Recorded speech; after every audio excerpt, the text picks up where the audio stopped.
This is my 10th generation iPad, which I picked up a few years ago. And now it's time to upgrade with the 11-inch M2 iPad Air. So I picked up this 10th generation iPad just because I'm personally not a super duper big iPad user. In the past, I have pretty much only used my iPad for taking notes or watching movies. So at the time, the iPad 10th generation was a totally viable option for me. It's the most budget-friendly current iPad that Apple offers, but it wasn't until recently when I wanted to use the Elgato Capture app on the iPad, which allows you to use Elgato Game Capture HD capture cards to actually record straight from your iPad. But it turns out that the iPad 10th generation does not work with Elgato Game Captures. So here we are now with the new M2 iPad Air, which packs in more features, more power under the hood, and I managed to get this for a pretty good deal with the trade-in for my 10th generation iPad. Anywho, that is enough yapping from me. What do you say, let's yeet this old iPad 10th generation, and let's check out this new M2 iPad Air.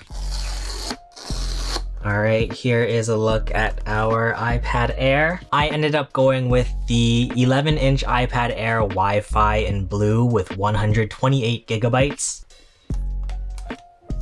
Wow. It is as thin as air. Meanwhile, on the bottom, we get our usual designed by Apple in California. We get a braided USB-C cable, which I absolutely love having these braided USB-C cables. These are so just nice to use and they're really flexible. We also get a USB-C wall charger. We also get some printed documentation. Here is our quick start guide for the iPad Air. Oh boy, I feel like I have this reaction every single time, but I think they stopped giving Apple stickers. Come on, Apple, what the heck's going on over there? But that's everything that's inside of the box. How about let's actually check out this iPad Air here.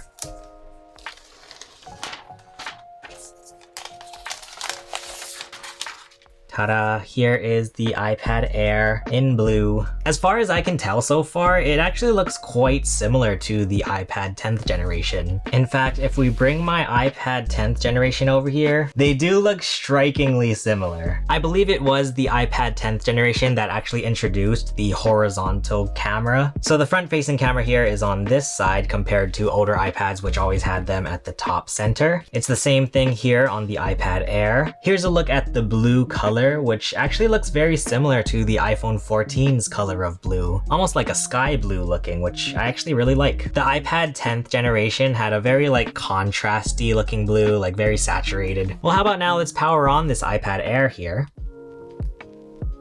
There's our Apple logo. I will say, the iPad Air does feel lighter than the iPad 10th generation, which I guess makes sense considering this is supposed to be as thin and light as air. It does also feel a little bit thinner than the iPad 10th generation. I don't know the exact dimensions off the top of my head, but it feels really nice in the hands, so that's cool. So here's a comparison of the different iPad screens. The screens look pretty much identical. However, most of the differences that you'll find between these two iPads are mainly the internals of the device. The iPad Air supports the newer Apple Pencils, where the iPad 10th generation only supports the older model Apple Pencils, which was something I ranted about, where you'll need an actual adapter for the Apple Pencil 1 to work with this USB-C 10th generation iPad. I made a whole video about that, it was a whole thing. Of course, the iPad Air packs in the M2 chip, which will be much more powerful than the iPad 10th generation. And for me, pretty much the main reason I picked up this iPad Air was because you'll find that the USB-C port on the iPad Air is way faster than the USB-C port on the iPad 10th generation. The iPad Air's USB-C port supports up to 5 gigabits per second, whereas the iPad 10th generation's USB-C port only supports up to USB 2 speeds, which I believe is only 400 megabits per second. So all in all, I am excited to start using a slightly more powerful iPad now. Once again, I mainly wanted this iPad just to use it with the Elgato Game Capture devices, so it should be way more convenient just using an iPad for game capture rather than an actual computer. Now, since I am trading in this iPad 10th generation, it does mean that I need to get a review for this thing out as soon as possible, so make sure you subscribe if you want to see my review of the 10th generation iPad. Let me know in the comments which iPad you guys are rocking nowadays, and if you want to see my unboxing of the iPad 10th generation, make sure you check out the video below. For now, thank you so much for watching. My name is Chase, and I will see you guys guys again soon.